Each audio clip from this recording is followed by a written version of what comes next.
নমস্কাৰ সকলোকে অগ্নিনাভ শিৱ মন্দিৰলৈ স্বাগতম।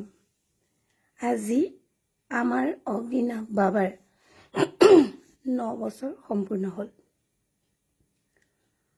আৰু আমি কালি 6টা বজাত সন্ধ্যা 6টা বজাত বাবাক কিছু সময়ৰ বাবে আমাক এই কামখিনি কৰিবৰ বাবে অনুমতি বিচাৰিলোঁ।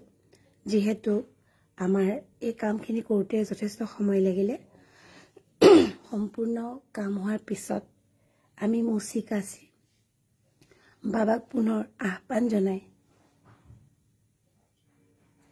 ধূপ চাকি দি এই লাইভটো দিছোঁ। কালিৰ পৰা খোৱাই নাই আৰু খোৱাও নাই। কালি দিনটো তেনেকেই থাকিলোঁ, একোৱেই খোৱা নাই এতিয়ালৈকে।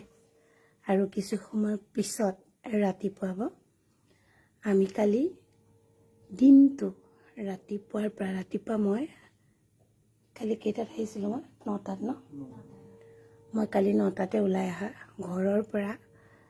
9টা বজাৰ পৰা এতিয়া 3টা কিমান হ'ল? এতিয়া 3:20 হ'ল। মানে মই ঘৰ পাওঁগৈ, মানে ধৰি লওক 3:30। কালি ৰাতিপুৱা 9টা বজাৰ পৰা এতিয়া পুৱা 3:30লৈকে মই মন্দিৰতে আছোঁ। কেৱল ময়ে নহয়, লগতে অকণমান দেখাইছোঁ, সম্পূৰ্ণ কাইলৈ দেখিব। মোৰ লগতে পুৱা 7:30 বজাত আমাৰ বাবাৰ প্ৰিয় ভক্ত এয়া আছে গীতালি কালি ৰাতিপুৱাতে এইটো ড্ৰেছতেই আহিছে।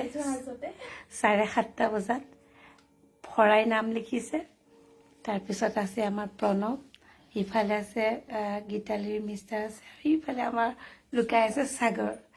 আমি আটাইকেইটা মিলি এয়া 3:20লৈকে আমি বাবাৰ কৰ্ম কৰা হ'ল, মোচা কোচা কৰা হ'ল, সকলোখিনি কৰা হ'ল। তাৰপিছত এতিয়া আৰু নুশুমগৈ চাগে, আৰু কিনো 2 ঘণ্টা শুম।